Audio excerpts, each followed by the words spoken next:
Now, the first single that was released on Rack was Me and My Foolish Heart, which I think was April '86. That's right. And that did quite well with airplay, and it actually got, I think it was Sounds Magazine made it Single of the Week. And then they changed to Virgin Records the following year. And that sort of got you on TV and things like that. And that was the release of Shattered Dreams. Yeah, well, Me and My Foolish Heart, like you said, was the first single, and was received well critically. Was not a commercial success.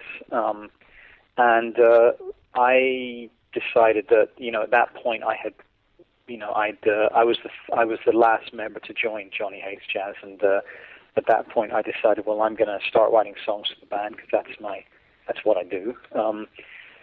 And I wrote Shattered Dreams, and my father heard it and said, it was the first person to say to me, I think you've got your first hit on your hands there. Mm-hmm. Mike and Calvin heard it, very much agreed, and I think at that point it seemed that Rack was going through a lot of changes, and we felt that it was better in the long run to find a more independent way forward, to get our own deal and be in a new environment. And so we did a showcase at Ronnie Scott's Jazz Club in London.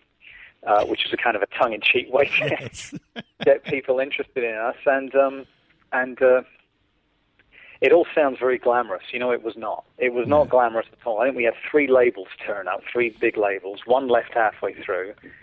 The other, I don't think, ever contacted us again. But one particular person, a guy called John Wooler, who worked for Virgin Records, stayed till the end, and John could see something in us and signed us on the strength of the original recordings we did, which included Shattered Dreams and that showcase. So that began our time at Virgin.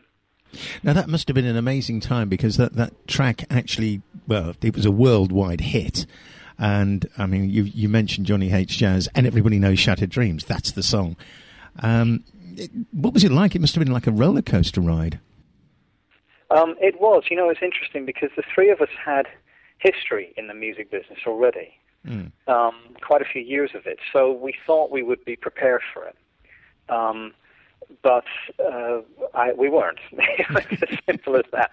We weren't prepared for it, and we were also recording the Turn Back the Clock album as we were promoting Shattered Dreams.